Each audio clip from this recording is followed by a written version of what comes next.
Ada sebuah gunung di Tibet yang tidak pernah boleh didaki oleh satupun manusia, bukan para penakluk Everest, bukan orang yang telah mencapai puncak ke-14 gunung tertinggi di dunia, bukan satupun ekspedisi yang tercatat dalam sejarah. Selama beberapa dekade, alasannya tersimpan rapat di dalam biara-biara di sisi Tiongkok pegunungan Himalaya, hingga akhirnya para biksu penjaga gunung ini memutuskan untuk mengungkapkannya secara terbuka. Dan salah satu pemerintah paling berkuasa di muka bumi mengubah kata-kata mereka menjadi sebuah undang-undang. Apa yang mereka ungkapkan jauh lebih aneh dari legenda manapun yang pernah kamu dengar. Dan begitu kamu mendengarnya, kamu akan mengerti mengapa puncak ini harus selamanya dibiarkan kosong tanpa jejak. Puncak yang tak pernah terjamah. Mari kita mulai dari fakta-fakta yang bisa diverifikasi.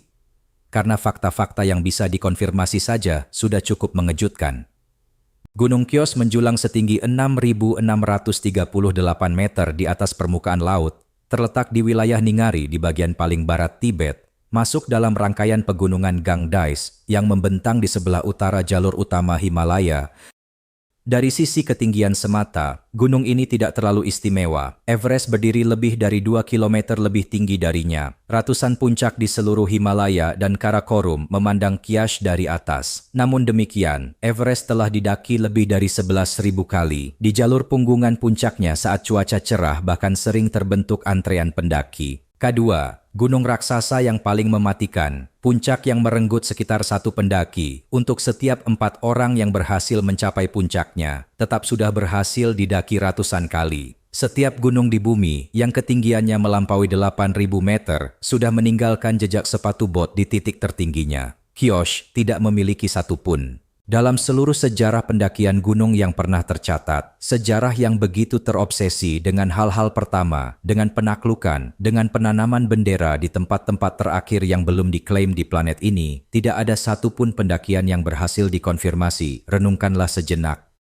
Pendakian gunung sebagai olahraga telah menyaksikan dinding es vertikal di Patagonia, menara granit di Pakistan yang menggantung sejauh 1.000 meter, serta puncak-puncak yang begitu terpencil sehingga perjalanan menuju kamp dasar saja membutuhkan waktu berminggu-minggu dengan yak dan berjalan kaki. Luar biasa berat. Saya satu-satunya orang dalam rombongan yang benar-benar mengalami AMS. Para pendaki yang telah mengamati wajah-wajah Kyash melalui teropong umumnya sepakat bahwa tim modern yang kuat dengan perlengkapan mutakhir sebenarnya bisa mencapai puncaknya. Batuan di sana curam, esnya serius. Namun semua itu tidak melampaui batas kemampuan manusia. Tidak ada satupun bagian dari gunung itu sendiri yang membuatnya mustahil untuk didaki. Artinya, penghalang yang ada bukan terbuat dari batu atau es. Penghalang itu adalah sesuatu yang sama sekali berbeda. Untuk memahaminya, pertama-tama kamu perlu memahami apa arti piramida batu ini bagi kira-kira 1/4 umat manusia di bumi. Dan kamu perlu terus melirik para pria berjubah merah tua yang menjaga makna itu. Sebab ketika para pendaki akhirnya datang untuk menaklukkan puncak ini,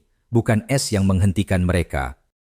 Gunung yang sempurna. Kebanyakan gunung terlihat acak karena memang begitulah adanya. Mereka adalah reruntuhan, sisa-sisa lempeng benua yang saling bergesekan, lalu dipahat oleh es, angin, dan waktu. Alam tidak membangun dalam garis lurus, dan hampir tidak pernah menciptakan simetri dalam skala sebesar ini. Kaos menghancurkan ekspektasi itu begitu kamu melihatnya. Keempat sisi besarnya bersesuaian dengan sangat dekat pada 4 arah mata angin, utara, selatan, timur, barat. Bentuknya dari kejauhan bukan berupa punggung bergerigi, melainkan piramida besar membulat dari batu gelap yang diselimuti salju abadi di puncaknya, berdiri sendiri dengan cara yang aneh, terpisah dari puncak-puncak di sekitarnya. Di sepanjang bagian tengah sisi selatannya terdapat celah vertikal panjang yang dipotong oleh pita-pita horizontal dari lapisan batuan. Dan selama berabad-abad, para peziarah telah menatap pola itu, musik, dan melihat sebuah simbol suci yang terukir ke dalam batu oleh sesuatu yang bukan sekadar kebetulan. Sekitar 100 kaki di atas permukaan laut, hampir sampai di Kailash. Para ahli geologi akan menjelaskan kepada Anda, dan tidak ada perdebatan ilmiah yang serius soal ini, bahwa Kailash adalah formasi alami, sebuah blok batuan sedimen berlapis yang terangkat dan dibentuk oleh kekuatan geologis biasa. Tapi soal geologi itu hampir tidak relevan di sini. Bentuknya itulah yang menjelaskan mengapa ribuan tahun lalu Jauh sebelum siapapun bisa mengukur arah kompas, manusia-manusia di separuh benua ini secara mandiri memutuskan bahwa gunung ini berbeda dari gunung-gunung lainnya. 4 agama yang berbeda sampai pada kesimpulan yang sama. Umat Buddha Tibet menyebutnya Kang Rinpoche, permata salju yang berharga, dan meyakininya sebagai kediaman Demchok, dewa yang melambangkan kebahagiaan tertinggi, yang bersemayam di puncaknya dalam meditasi abadi. Umat Hindu mengenalnya sebagai singgasana Dewa Siwa, sang penghancur sekaligus penjelmaan kembali. Teks-teks kuno menggambarkan gunung ini sebagai poros dunia, tiang yang menjadi pusat berputarnya seluruh kehidupan. Dalam tradisi Jain, inilah tempat di mana Rishabhanatha, guru agung yang pertama, mencapai pembebasan sejati. Dan agama Bon, kepercayaan yang telah ada di Tibet selama berabad-abad sebelum Buddhism datang, menggambarkannya sebagai gunung swastika 9 tingkat, pusat dari seluruh kekuatan spiritual dan jantung dari kerajaan kuno Jangjong. 4 tradisi, bahasa yang berbeda, abad yang berbeda, Tuhan yang berbeda, satu gunung. Bayangkan betapa luar biasanya itu. Tradisi-tradisi ini muncul di abad yang berbeda di antara orang-orang yang dipisahkan oleh penghalang pegunungan tertinggi di muka bumi yang berbicara dalam bahasa-bahasa yang sama sekali tidak ada kesamaannya. Mereka tidak sepakat soal hakikat Tuhan, bentuk alam semesta, maupun nasib jiwa manusia. Namun begitu, ketika masing-masing dari mereka secara mandiri mencari satu titik paling suci di permukaan bumi ini, keempat-empatnya mengakhiri pencarian mereka di piramida batu terpencil yang sama, di Tibet bagian barat. Kebetulan memang bisa jadi penjelasannya, hanya saja penjelasan itu terasa tidak begitu menenangkan.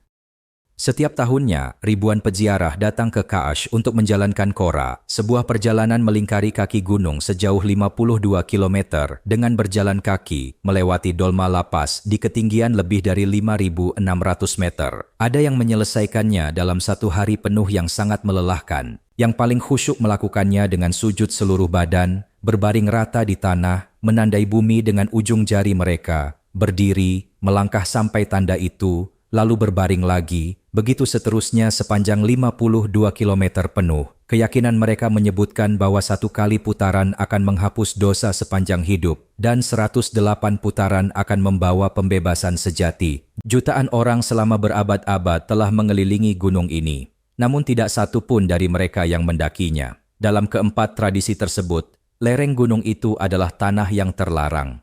Melangkahkan kaki ke atas gunung bukan soal keberanian. Itu adalah pelanggaran ke dalam kediaman Sang Ilahi. Ingat baik-baik kata pelanggaran itu. Karena suatu hari nanti, para biksu yang tinggal di bawah bayang-bayang gunung ini akan membawa gagasan tunggal itu keluar dari biara mereka dan menggunakannya untuk menghentikan para pendaki paling tangguh di muka bumi. Sebelum kita melangkah lebih jauh ke lereng terlarang itu, lakukan satu hal untukku.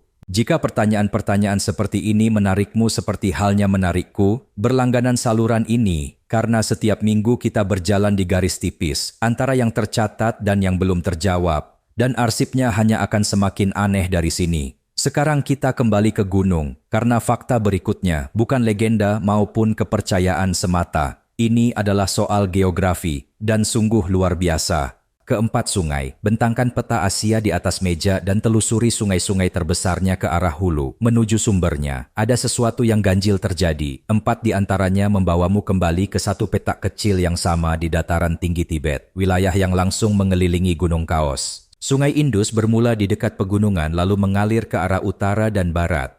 Pada akhirnya membentang sepanjang wilayah Pakistan dan menopang salah satu peradaban sungai tertua di muka bumi.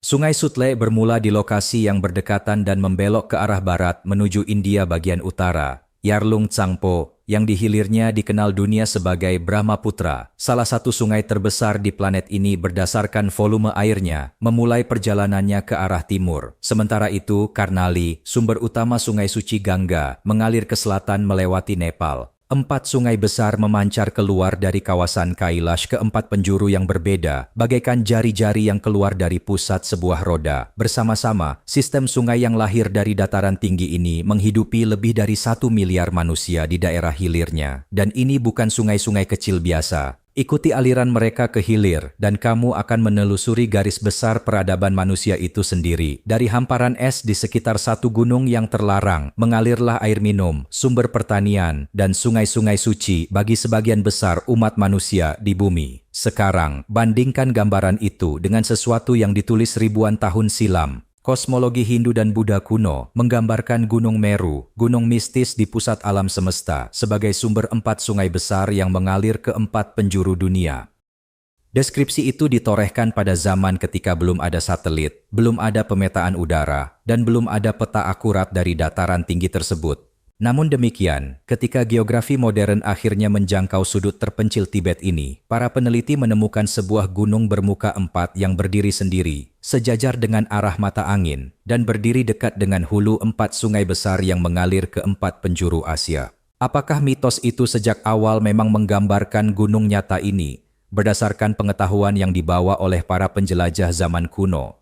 Atau apakah generasi-generasi berikutnya menempelkan kisah kosmis yang lebih tua pada puncak paling luar biasa yang mereka kenal? Para cendekiawan masih memperdebatkannya, namun keberadaan keempat sungai itu tercatat jelas di setiap peta. Selama ribuan tahun, keyakinan yang mereka miliki tentang gunung ini tidak pernah digugat siapapun.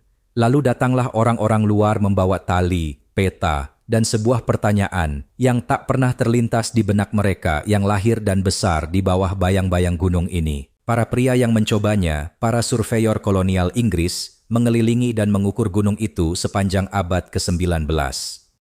Kemudian pada tahun 1936, seorang pendaki Austria bernama Herbert Taichi melintasi kawasan itu dan mengajukan pertanyaan yang tak akan pernah diucapkan oleh penduduk setempat kepada pejabat lokal di sana. Apakah puncak itu bisa didaki? Jawaban yang ia catat telah diceritakan ulang dari generasi ke generasi sejak saat itu. Hanya seseorang yang benar-benar bebas dari dosa yang bisa mencapai puncaknya, begitu ia diberitahu. Dan orang seperti itu tidak akan perlu memahat anak tangga di atas es. Ia cukup mengubah dirinya menjadi seekor burung dan terbang ke sana. Entah pejabat itu berbicara dalam bahasa puisi atau dalam bentuk peringatan, pesannya tetap sama. Puncak ini bukan sesuatu yang dicapai oleh raga. Beberapa dekade kemudian, pertanyaan itu jatuh ke tangan satu-satunya orang yang mampu menjawabnya dengan langkah kakinya sendiri. Bayangkan ini.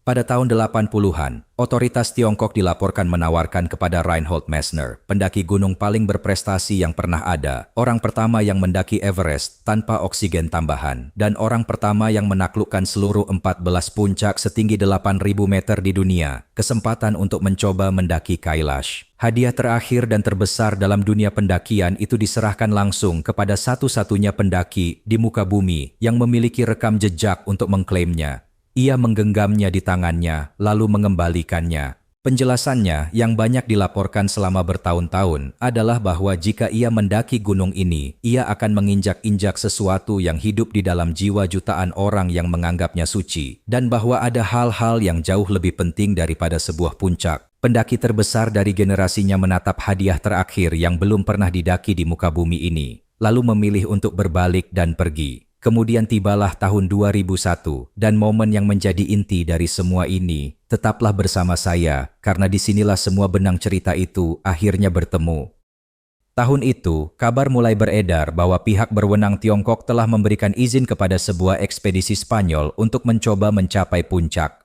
Sebuah keputusan yang hampir tidak pernah ada sebelumnya. Berita itu menyebar kemana-mana bagaikan gelombang kejut, dari lingkaran pendaki hingga ruang redaksi hingga halaman kuil, dan reaksinya langsung terasa di seluruh penjuru dunia. Di bawah bayang-bayang gunung itu sendiri, para biksu dan lama Tibet melakukan sesuatu yang jarang sekali perlu mereka lakukan selama berabad-abad mereka menjaga tempat ini. Mereka menyatakan pendirian mereka secara terang-terangan di hadapan publik agar seluruh dunia mendengar. Puncak Kyash adalah takhta yang suci. Berdiri di atasnya adalah sebuah penistaan. Gunung itu harus tetap tidak disentuh, bukan untuk satu pemerintahan atau satu generasi saja, melainkan untuk selamanya. Organisasi-organisasi Hindu dan Buddha jauh di luar Tibet pun turut menyuarakan hal yang sama. Messner sendiri mengecam rencana itu dengan kata-kata paling keras, dan pahamilah betapa langkanya momen ini. Pemerintah menjual izin untuk puncak-puncak sakral setiap saat. Nepal menjual izin untuk mendaki Everest, yang dalam tradisi setempat adalah seorang dewi. Ratusan izin setiap musim. Mesin pendakian modern tidak pernah berhenti karena keyakinan. Namun kali ini, semuanya berhenti sepenuhnya. Di bawah tekanan itu, ekspedisi tersebut bubar bahkan sebelum menyentuh lereng gunung. Dan sejak saat itu, pihak berwenang di Beijing memberlakukan larangan total. Tidak ada izin, tidak ada pengecualian. Tidak ada pendakian Gunung Kyash oleh siapapun, dengan alasan apapun. Baca ulang kalimat itu perlahan, karena itulah jawaban yang terdokumentasi, yang tersembunyi di dalam kisah ini. Alasan mengapa tidak ada yang diizinkan mendaki Gunung Kyash adalah karena para biksu mengungkapkan secara terbuka dan tanpa keraguan apa arti gunung itu bagi mereka, dan sebuah kekuatan besar yang tidak mengakui otoritas yang lebih tinggi memilih dalam satu kasus ini untuk menarik batas di sekeliling satu puncak dan melindunginya. Kyash mungkin satu-satunya puncak besar di bumi yang dilindungi bukan oleh badai atau longsoran salju, melainkan oleh rasa hormat yang memiliki kekuatan hukum di belakangnya. Itulah lapisan yang terdokumentasi.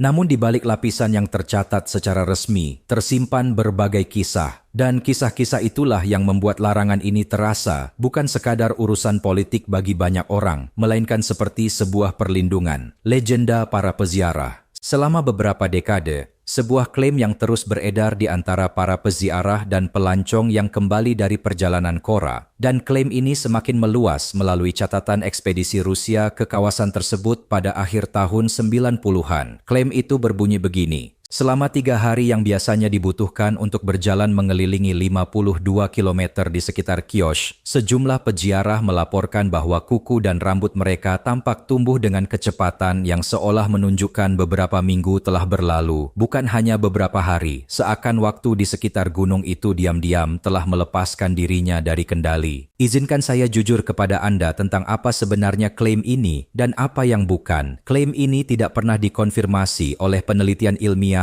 yang telah melalui proses tinjauan sejawat.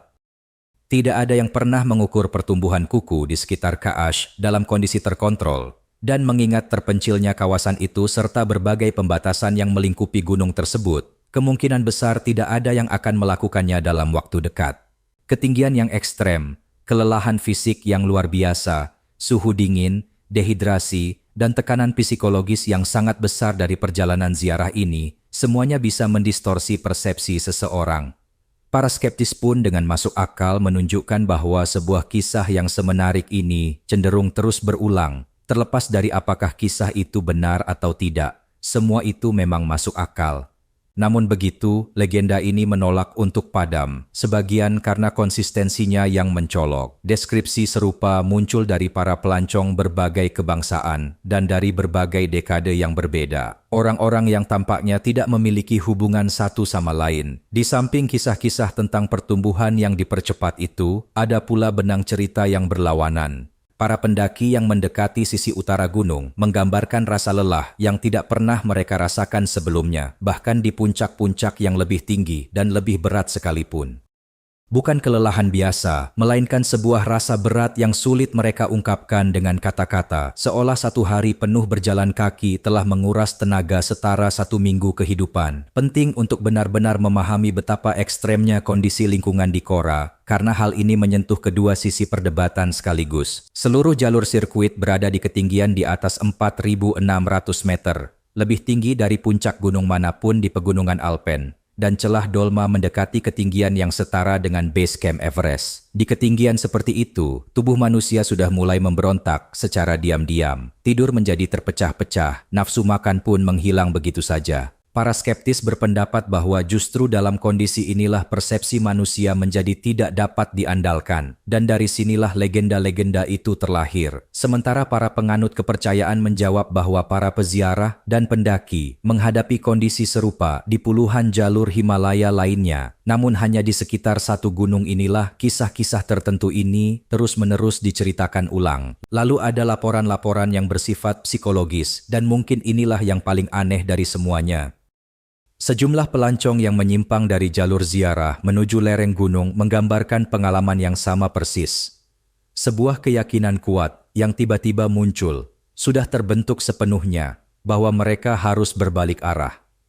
Bukan rasa takut dalam pengertian biasa, melainkan sebuah keputusan yang seolah dibuat di suatu tempat jauh di bawah kesadaran. Seketika itu juga, para skeptis menyebutkan hipoksia, sugesti, dan beban psikologis yang luar biasa berat dari sebuah tempat yang begitu syarat dengan pantangan. Para penganut kepercayaan mengatakan bahwa gunung itu sedang berbicara. Yang patut diperhatikan adalah bahwa kisah-kisah ini sudah ada jauh sebelum era internet dan tetap terus bermunculan. Dan ketika orang-orang berhenti mempercayai indera mereka sendiri di tempat ini, mereka melakukan apa yang lazim dilakukan manusia modern. Mereka memeriksa peralatan mereka. Ternyata peralatan itu pun punya sesuatu untuk disampaikan. Inilah kisah-kisah tentang instrumen. Jika cerita-cerita dari manusia bisa diperdebatkan sebagai soal persepsi, maka cerita-cerita tentang peralatan jauh lebih sulit untuk dikesampingkan begitu saja, meski tetap layak mendapat pengujian yang jujur dan setara.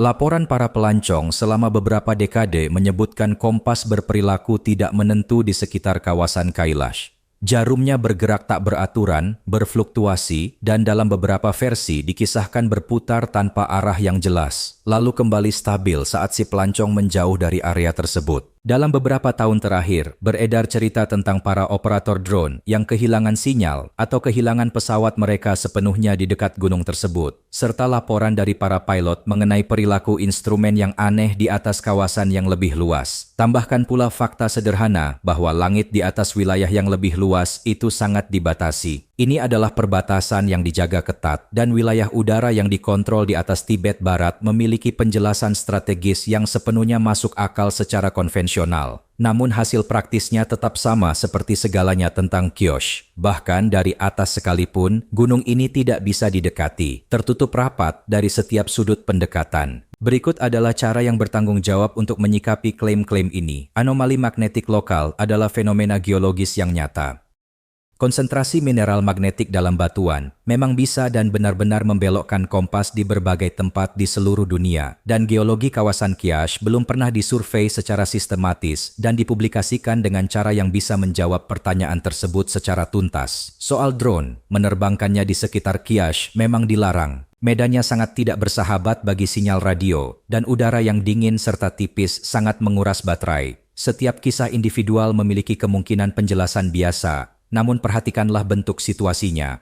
Satu hal yang bisa menyelesaikan pertanyaan-pertanyaan ini, yaitu kajian ilmiah yang cermat, terukur, dan dipublikasikan tentang gunung beserta lingkungan sekitarnya, justru merupakan hal yang mustahil dilakukan akibat larangan tersebut. Misteri ini bukan sekadar belum terpecahkan. Secara struktural, misteri ini memang tidak bisa dipecahkan selama larangan itu masih berlaku. Dan ke dalam kekosongan verifikasi, itulah melangkah seorang pria dengan teori yang jauh lebih radikal dari kisah kompas manapun.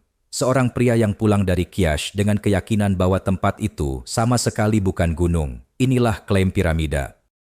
Pada tahun 1999, seorang dokter mata asal Rusia bernama Ernst Mulachev memimpin sebuah ekspedisi ke kawasan Kyash dan kembali dengan teori yang menggemparkan media serta membuat para ahli geologi geleng kepala. Kyash, klaimnya, sama sekali bukan sebuah gunung. Ini adalah piramida raksasa yang dibangun pada zaman purba oleh peradaban yang tidak dikenal dalam sejarah, dikelilingi oleh struktur-struktur piramida yang lebih kecil. Seluruh kompleks ini berfungsi sebagai simpul dalam jaringan global situs-situs suci yang mencakup piramida agung Giza, Stonehenge, dan Pulau Paskah. Ilmu pengetahuan arus utama menolak gagasan ini sepenuhnya. Pita-pita horizontal yang terlihat pada Kailash adalah persis seperti tampilan batuan sedimen berlapis ketika telah terangkat dan terkikis oleh waktu. Setiap ahli geologi yang pernah menelaah pertanyaan ini menyebutnya sebagai formasi alami. Adapun keselarasan terkenal antara situs-situs kuno, para ahli statistik telah menunjukkan bahwa dengan cukup banyak lokasi luar biasa yang tersebar di permukaan bola, kamu bisa menarik garis yang terlihat mengesankan melalui hampir semua pilihan titik manapun.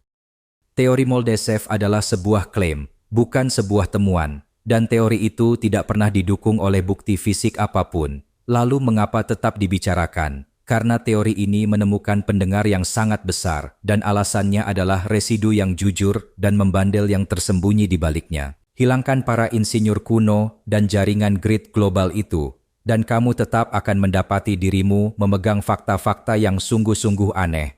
Sebuah gunung bermuka 4 yang berdiri sendiri selaras dengan arah mata angin, berada di hulu 4 sungai besar, dan secara mandiri dinyatakan sebagai pusat dunia oleh 4 kepercayaan yang tidak saling berkaitan. Teori piramida itu hampir pasti keliru, namun pola yang mendorong lahirnya teori tersebut adalah nyata. Dan jika kamu ingin tahu apa yang mungkin benar-benar tersimpan di lanskap itu, kamu harus berhenti mendengarkan orang luar dengan teori-teori mereka dan mulai mendengarkan apa yang diyakini oleh para biksu sendiri tentang apa yang tersembunyi di sana, ajaran-ajaran tersembunyi. Kisah-kisah modern tentang Kailash sering menyebut adanya ruang rahasia di bawah gunung, sebuah aula catatan yang menyimpan pengetahuan terlarang tentang masa lalu dan masa depan umat manusia. Perlu kamu ketahui bahwa tidak ada teks kuno yang benar-benar menggambarkan ruang seperti itu. Detail itu adalah tambahan modern belaka. Namun inilah yang membuatnya begitu menarik. Ini adalah tambahan modern yang membungkus gagasan Tibet yang jauh lebih tua dan benar-benar ada. Dan gagasan yang lebih tua itu justru lebih aneh dari yang dibuat-buat. Buddhisme Tibet menyimpan tradisi yang disebut terma, yang berarti harta tersembunyi. Menurut tradisi ini, pada abad ke-8, Sang Mahaguru Padmasambhava menyembunyikan ajaran-ajaran di seluruh penjuru tanah Tibet, di dalam batu, di dalam tanah, di dalam danau, dan tradisi ini mengatakan bahwa ajaran itu juga tersimpan di dalam pikiran generasi-generasi yang akan datang. Ajaran-ajaran ini sengaja disembunyikan karena dunia belum siap menerimanya. Dan ajaran-ajaran itu ditakdirkan untuk terungkap hanya melalui para penemu terpilih yang disebut Turtan. Hanya ketika waktunya tepat, bukan saat umat manusia menuntutnya, melainkan saat umat manusia benar-benar siap menerimanya. Bentang alamlah yang menentukan jadwalnya. Ini bukan keyakinan pinggiran. Penemuan terma adalah tradisi hidup yang terdokumentasi dalam Buddhisme Tibet, dengan para penemu yang diakui sepanjang berabad-abad, serta seluruh volume kitab suci yang masuk ke dalam kanon melalui cara ini. Generasi demi generasi orang Tibet telah menata dunia spiritual mereka di sekitar satu gagasan sederhana, namun radikal. Pengetahuan terpenting tidak hilang. Ia disimpan dengan sengaja di dalam tanah itu sendiri, menunggu sebuah momen yang belum tiba. Kawasan Kaash berada di jantung dunia penuh hal-hal tersembunyi ini. Kawasan ini merupakan pusat peradaban kuno Jangjung, kerajaan Prabuddha dari kepercayaan Bon, yang ibu kota guanya yang telah runtuh, Kyonglong, masih berdiri hingga kini di sebuah lembah dekat gunung itu. Nyaris belum pernah digali hingga hari ini. Arkeologi nyata, reruntuhan nyata, teks-teks nyata, dan sebuah peradaban yang baru saja mulai kita pahami. Beberapa aliran tradisi Kalachra bahkan mengaitkan kawasan yang lebih luas ini dengan legenda Shambhala, kerajaan tersembunyi yang akan menyingkapkan dirinya kepada dunia pada saat pergantian sebuah zaman. Para biksu di wilayah ini, ketika berbicara tentang Kyosh, sesungguhnya memiliki pandangan yang jauh lebih tenang dibandingkan ruang rahasia manapun, namun sekaligus jauh lebih mengusik pikiran. Mereka tidak mengatakan bahwa gunung itu menyembunyikan sesuatu dari kita. Mereka mengatakan bahwa gunung itu tidak berkewajiban menjawab kepada kita. Apapun yang tersimpan di dalamnya, jika memang ada, akan terungkap pada waktunya sendiri kepada umat manusia yang telah layak menerimanya.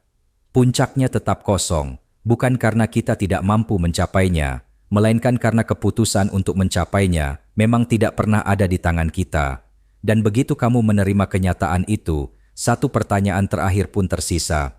Apa artinya bahwa kali ini umat manusia benar-benar mendengarkan? Puncak terakhir. Mundur sejenak dan lihatlah gambaran keseluruhannya. Sebuah gunung yang berdiri sendiri dengan 4 sisi yang menghadap 4 penjuru mata angin.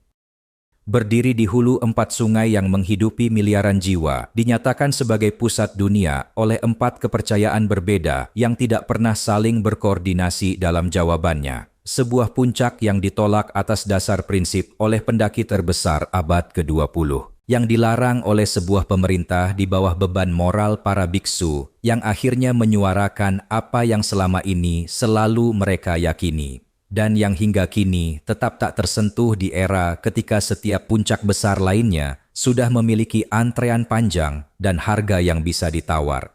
Everest dipenuhi kemacetan, Kailash diselimuti keheningan.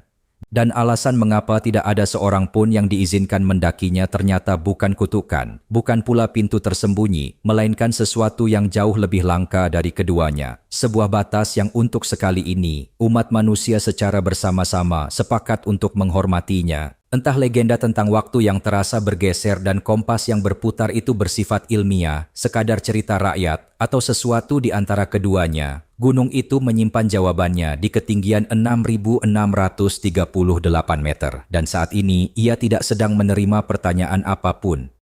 Jika perjalanan ini mengubah cara pandangmu terhadap gunung tersebut, ikuti terus saluran ini, karena setiap minggu kami menyelami lebih dalam tempat-tempat, penemuan-penemuan, dan pertanyaan-pertanyaan yang belum siap dijawab oleh arus utama. Dan kisah berikutnya mungkin akan meninggalkan kesan yang lebih lama. Dan ceritakan di kolom komentar, kalau larangan itu dicabut besok dan izinnya sudah ada di tanganmu, akankah kamu mendaki Gunung Kyash? Atau mungkin ada bagian kecil dalam dirimu yang sudah tahu jawabannya. Karena jawaban itu akan mengungkapkan lebih banyak tentang gunung ini daripada ekspedisi manapun.